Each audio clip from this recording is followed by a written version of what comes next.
Just a strong, independent woman, really.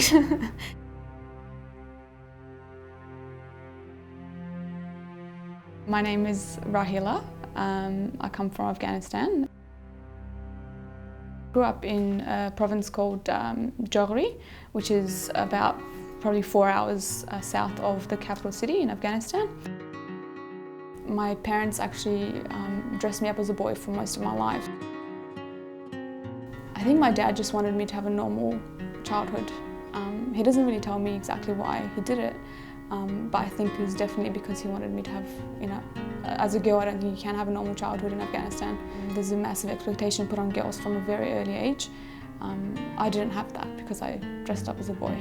24-year-old Rahila Haidari has just graduated and started her dream career as a lawyer in Perth.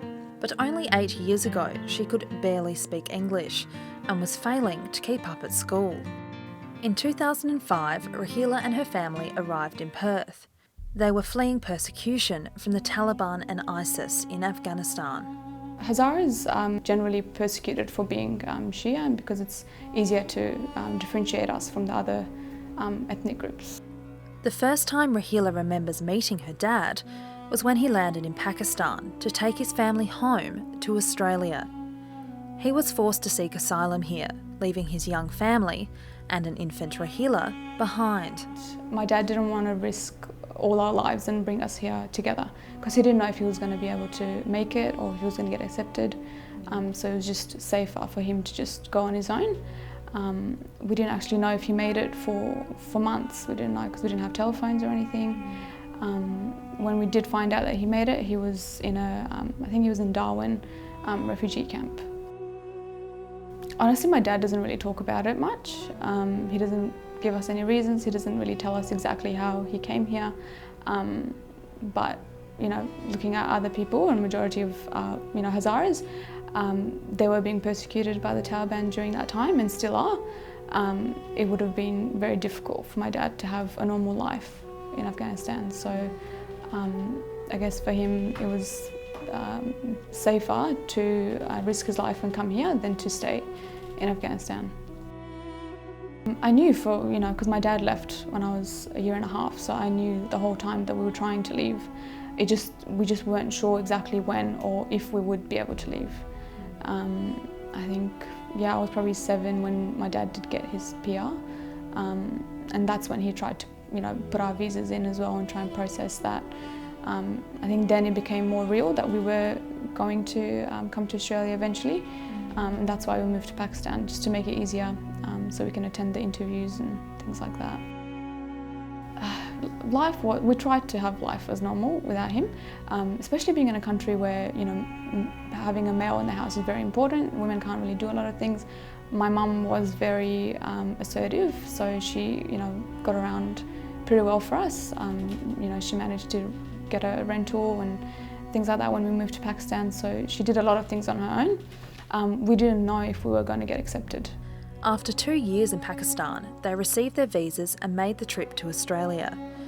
Rahila's father travelled to Pakistan to take them back to their new home. This is the moment Rahila finally met her dad at 9 years old. I was really excited to meet him. I actually did not know exactly what he looked like. So at the airport, I didn't know who to run to. But I just saw my family gathering near this guy, and I just okay, that must be my dad then. When we did come here, it was a big cultural shock. Completely different to what we were used to. Didn't know anyone here. There wasn't a lot of people from Afghanistan here at that time. So yeah, it took years to get used to it. It's really who I am. I think now I don't really have a lot of connection with Afghanistan. I think I really am just a West Australian. I love the country. I love the outback. I'm travelling all the time around WA. It's just home, really. It's been a struggle to be accepted and to catch up in her education. She worked hard to be where she is now, and it's paid off. She's just hoping she can repay her parents for the life they were able to give her. They're very proud that I did it all on my own and that I was so independent.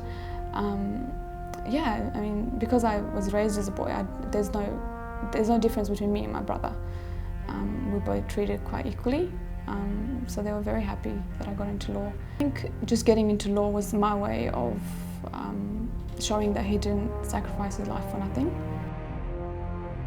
I think that the reason I studied law, the reason I worked so hard to get into the law field was because of my parents.